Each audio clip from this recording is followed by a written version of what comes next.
everyone, and welcome to another episode of 1923 Main Street. Home of everything to do with Disney travel in style. We are your hosts. I am Mike Belobradic. And I'm Amelia Belobradic. And today, here are our top tips to style everything from t-shirts to sweatshirts to hoodie to make the casual more spectacular. Yes, it's a burning question. It's actually a question we get now and again here at 1923 Main Street. Of course, we sell a lot of t-shirts, sweatshirts, and hoodies. But how do you style those?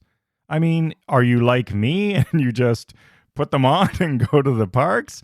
Apparently, there are a lot of listeners and travelers out there who are not like me, who actually want to do something other than just put on a t-shirt and a pair of shorts and go to the parks. Yes, who knew? So what does that actually mean? I mean, what can you actually do with a t-shirt, sweatshirt, or a hoodie, or anything else for that matter? Okay, well, first of all, there's a lot of different ways to do it based on what you pair it with. For me personally, I like to dress up a little bit more, even at a Disney park, but I might not necessarily feel like wearing a dress or wearing heels or everything because that's a little bit excessive for a Disney park for the everyday, in my personal opinion, if you feel like doing that. Unless it's Dapper Days, well, of which course. I haven't seen for a while, by the way, miss but that's them. another story. But I think for me personally, wearing a casual outfit like a hoodie or a t-shirt and jeans or something, and then doing it up with a nice hairstyle, makeup, and jewelry is one of my favorite ways to feel a little bit more put together without making myself uncomfortable.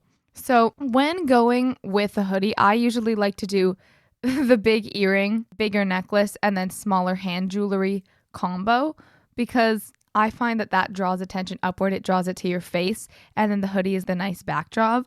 You'll see a lot of times, even people that are posting on social media, they're just wearing crew necks, but they do look put together and they do look professional. So if that's the look you're going for, you could definitely work on something like that, like maybe try to find a statement earring or a statement necklace or something to sort of dress it up a little bit. So what about me? There's nothing a guy like me can do with a hoodie. Oh, of course there's something a guy like you can do with the hoodie. That was point one. There's lots of different ways to do it, and it also has to do with what you're pairing it with. For example, if you're wearing a hoodie or a crew neck and sweatpants, that might be a little bit more casual. The second you pop a pair of jeans on, now it's slightly more dressy. Or if you have those straight leg pants that are a lot more popular right now, that is another layer of something else you can work on. Or you could do the more casual pants if you're wearing it to, say, Vero Beach or somewhere like that. That's a way that you can make it versatile throughout your entire vacation and make it look like a different look. What about shorts? Does a hoodie go with shorts? That's the question. A hoodie and shorts are becoming a bit of a trend, actually. You're thinking hoodies. I'm more thinking crew necks are easier to style different ways. I think a hoodie's pretty classic. A hoodie, there's less you can do with because there's more going on the actual sweatshirt, typically. But for women, crew necks and biker shorts, like those tiny, like the Nike Pros, the Lululemon. Crew neck sweatshirts, whatever, just to yes. be clear. Because there are crew neck t-shirts. We'll get to those. Crew neck sweatshirts, an oversized crew neck sweatshirt and a smaller short is very popular for women right now. For men, I actually am seeing a lot of it right now on Instagram, on Pinterest, on things like that with the more cargo short look. That's pretty popular and still oversized, but oversized crew neck kind of that covers down to mid-thigh and then right above the cargo short pocket is very popular right now. I don't really wear sweatshirts or I was hoodies gonna at this say, point. you're Unless asking me it's how cold. to style these things. I've never seen you wear them. But Only time I wear them is in the winter months at night, generally, if it's cool. But does it matter the color of the hoodie and the design on the hoodie? Well, it does depend. For example, what you're pairing it with. Like if I have a darker hoodie or a lighter, like for example, if I'm wearing a white crew neck, then I want to pair that with a pair of jeans that's maybe a little bit darker. If I'm wearing light wash jeans, then I probably want a darker top. There is a nice thing in having the contrast between the two pieces because it's not all one look. So you really want to highlight that contrast between maybe the casual or the dressy or the two different things that you have going on. Or you could always go with the more casual option of kind of a matching tone sweatsuit. That's very relaxed. That's very comfortable. So it doesn't matter if it's like our rope drop coffee shop or our hair by Rapunzel, really. Well, the design doesn't matter as much as the color of the actual garment. You can do more with it if it's more of a simple design. The more elaborate the design, the less you can do with other parts of your outfit. But there are ways to style every design. It just varies. Now, is there a difference between hoodies and sweatshirts? Or is it pretty much the same? Everything you just said applies to both. I would say it's very different. Also because of the neckline. You can have different hairstyles based on different neckline, like which hairstyles are more applicable. For example, another trend I'm seeing right now is the crew neck sweatshirt or the hoodie with a turtleneck or a mock neck underneath. If you're doing that, I would recommend, if you're a girl, like putting your hair up out of your face, because neckline, the more you highlight your face with that look, is more applicable. With guys, their hair is typically back, but if you have longer hair, putting it back some way is a nice thing to do with a higher neck like that. A lower neck, you tend to want to have your hair a little bit looser, a little bit more relaxed and down more, is something else. I personally love to do a hoodie with a little mini skirt. That's one of my personal favorite things. I think that's a happy medium between cute and dressy, but not uncomfortable. Did you say a turtleneck under a sweatshirt or hoodie? I spend a lot of time on Pinterest. Yeah, but that sounds so weird to me. It's a trend. Yeah, well, it's not going to last. But I'm anyway. telling you what's popular right now, so what people are wearing. Given that trend, what color does the turtleneck have to be in relation to the hoodie? Typically contrasting. So if I'm wearing a black or dark green, dark gray, dark red sweatshirt, then the turtleneck is typically more of like a cream, a beige, a light gray. Something like that is contrasting to the hoodie. Additionally, another thing I love, again, I'll pair this with a mini skirt, is a collared shirt underneath the hoodie.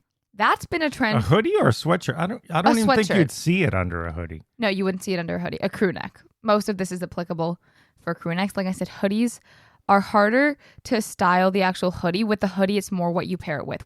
It's the shoes, the pants, even the hairstyle. A hoodie is a little bit harder to do with like the jewelry and stuff. But for a crew neck specifically, having something under it, having a collar, whether that's a turtleneck or a little fold over collar thing, is very popular. And the fold over collars have been going for years now. That's been a thing since the 2010s. Is that the collar on top of the, pulls out on top of the sweatshirt? Yeah. So it's like a sweater, which is another pet peeve of mine. Stop calling sweatshirts sweaters, people. Guys.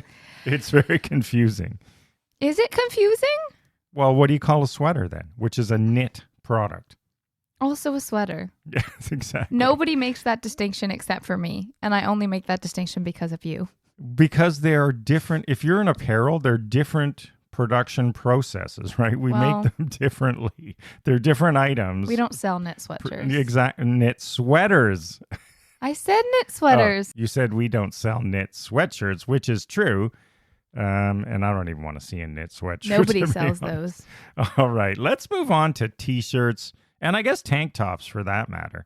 Sometimes I see you tie them up. So how do you style a t-shirt? I mean, this is my whole thing. So I love creating designs and things for products, but I'm not, a stylist. So I just put a t-shirt and shorts on and I'm done. But what more thought can you put into this? Well, I think personally, I tend to be more trend-based. I'll kind of go with whatever's in season, and I kind of vary based on that. But when it gets hotter, you want the least amount of surface area touching you possible because it just gets hot and sweaty. So the hotter the season, I'll kind of like roll the t-shirt up. I'll tie it so it's not flapping and hitting me because that really bugs me when it's 100 degrees out and the t-shirt just keeps coming in with the wind.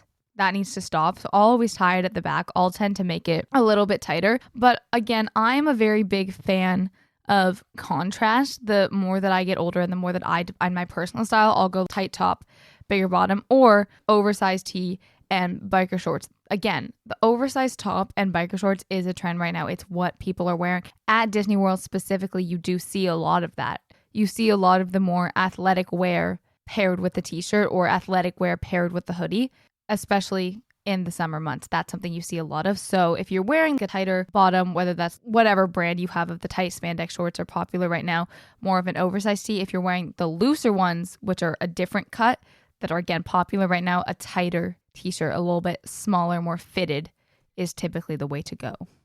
That seems opposite to what I would think. Really? Yeah.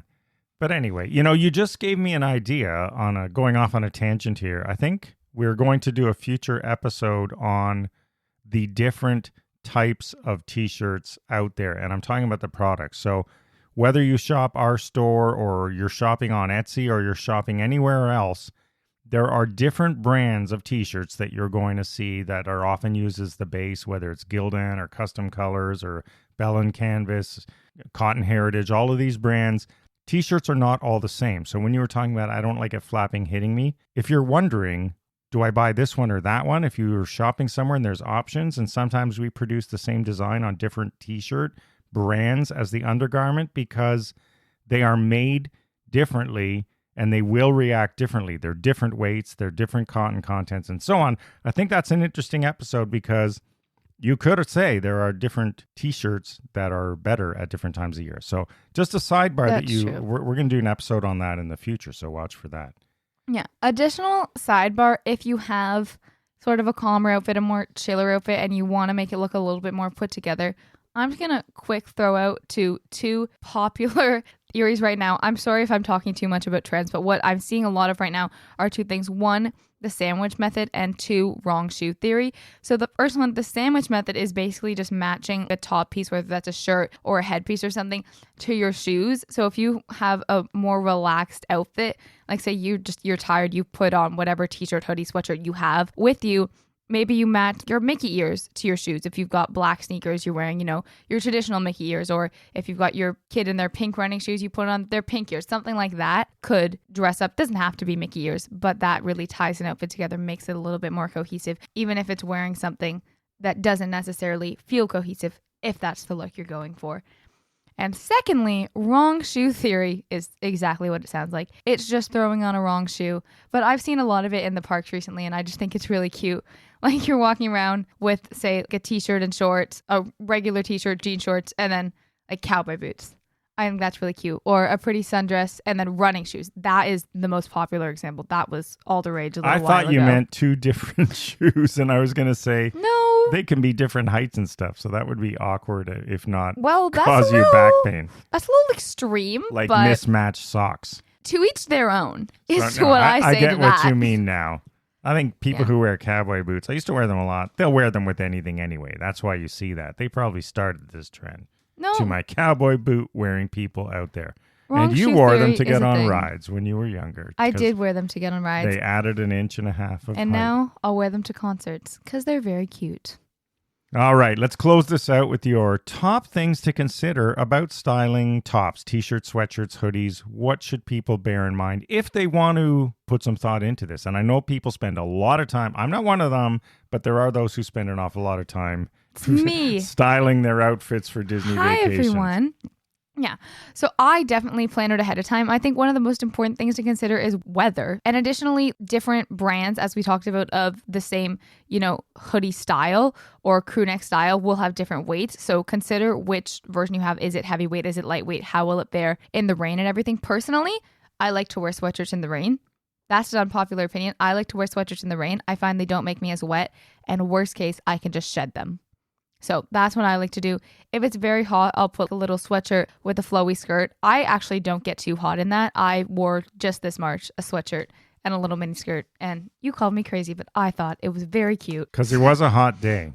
But I actually don't get too hot if I'm wearing a white sweatshirt specifically. And it then was a white shorter sweatshirt, bottom. yeah. If it's like white and shorts, white and a little skirt, white and whatever, I find that's really relaxed. And then obviously there's different types of pants you can wear, but if it's a little bit cooler, maybe layering the hoodie, putting like a collared shirt, a turtleneck, whatever underneath, and then, jeans, pants, parachute pants, whatever floats your boat underneath. And then I guess color coordination. I think color is the last thing I think about. I kind of think about how do I want to style this, and then I pull the pieces that match the colors at the end. I have a blanket outfit layout, and then I'm like, okay, this hoodie, and then because of this color, then I want this skirt, and then this whatever. I kind of match it to that.